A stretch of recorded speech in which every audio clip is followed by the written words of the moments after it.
My name is David Stull, but when I was in broadcasting here in Cincinnati, I used the name David Manning.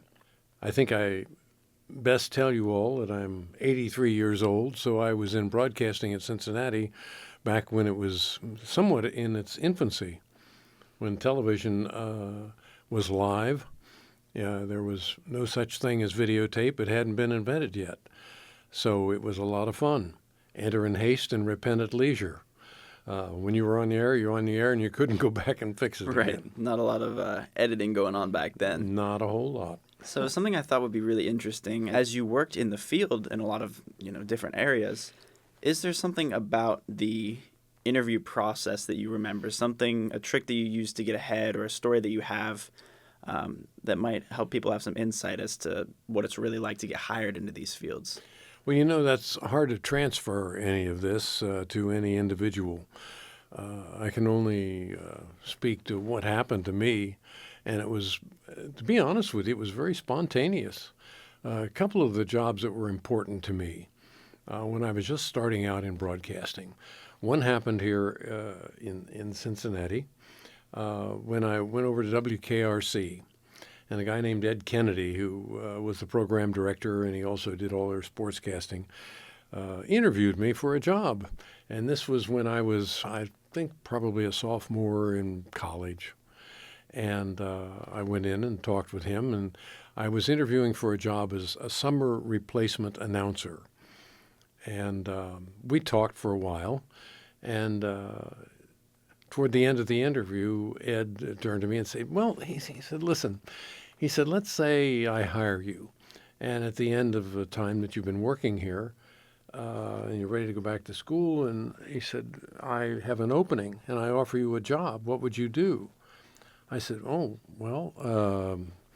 since I'm going to Miami University, I could probably transfer some credits down to University of Cincinnati and go to school part-time, something like that, because I am really interested in getting in the broadcast business.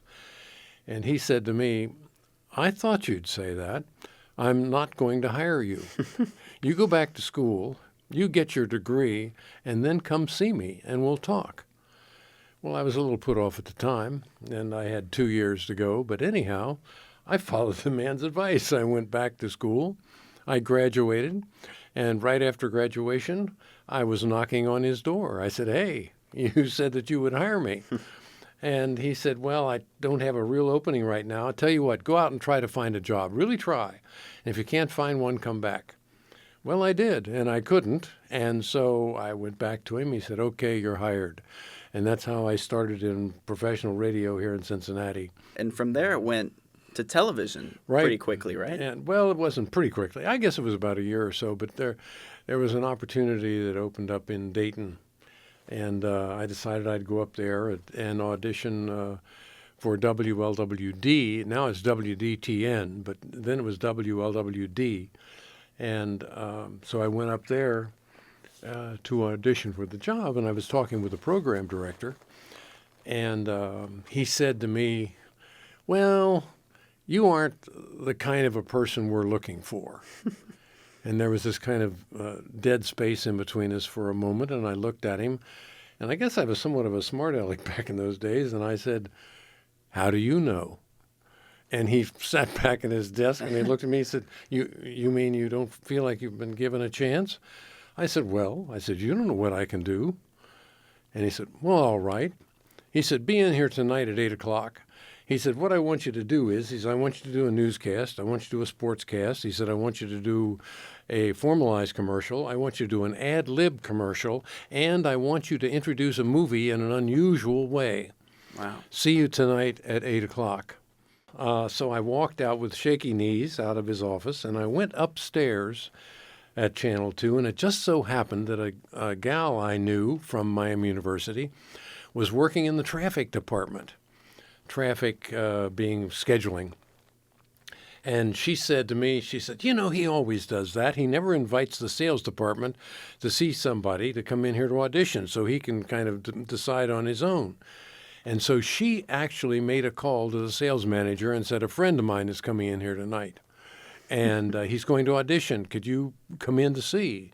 And the guy agreed. So when I came in that night with all of these things that he wanted, the sales department was there. So to make this very long story short, I got hired, and that was my introduction into commercial television. And I worked there at Channel 2 and then moved down to Cincinnati to Channel 5. He almost was programmed to turn people away, pretty much, right? Like I think so. I don't know why I wasn't who he was looking for, Right. but I guess he had to go along with the sales department. But he did hire me. Right. And that's And- something interesting is the fact that, once you had sort of pushed through that door, kind of, well, how do you know I'm not what you want? That almost Right. sparked his interest as, oh, well, that's, maybe that is what I'm looking for. I think it might have been. You always take a chance. So in your interview process, and also I want to point out something. It's also networking is so important in broadcasting or in any kind of career you're going to go into. Mm-hmm. People you know, people you've been friends with, or friends who know somebody. That is tremendously important as you move up in especially a competitive business like the broadcast business. You ended up, a long time later, teaching here at the University Yeah. of Cincinnati. I did. It was actually not UC then. It was College Conservatory of Music. Oh, and they were separate back then. Yeah. Yeah. And at that time, the broadcast division of the College Conservatory of Music used professionals to teach. And so I taught, I think about 5 or 6 years at CCM. I taught broadcasting. And a lot of my colleagues in broadcasting also taught here.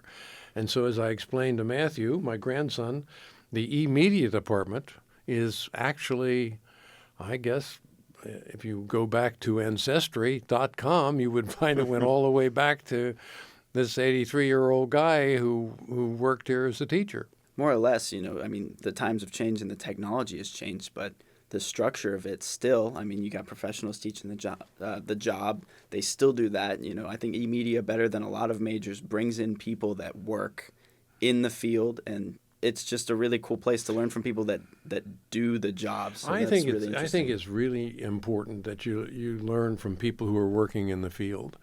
They can bring something to the table that says, look, this is the real world. And it's not, and academia is important, but the real world plays a big part in how successful you're going to be. Well, thank you very much for answering some of my questions. It was really good talking to you. Thank you, Matthew. Great to be here.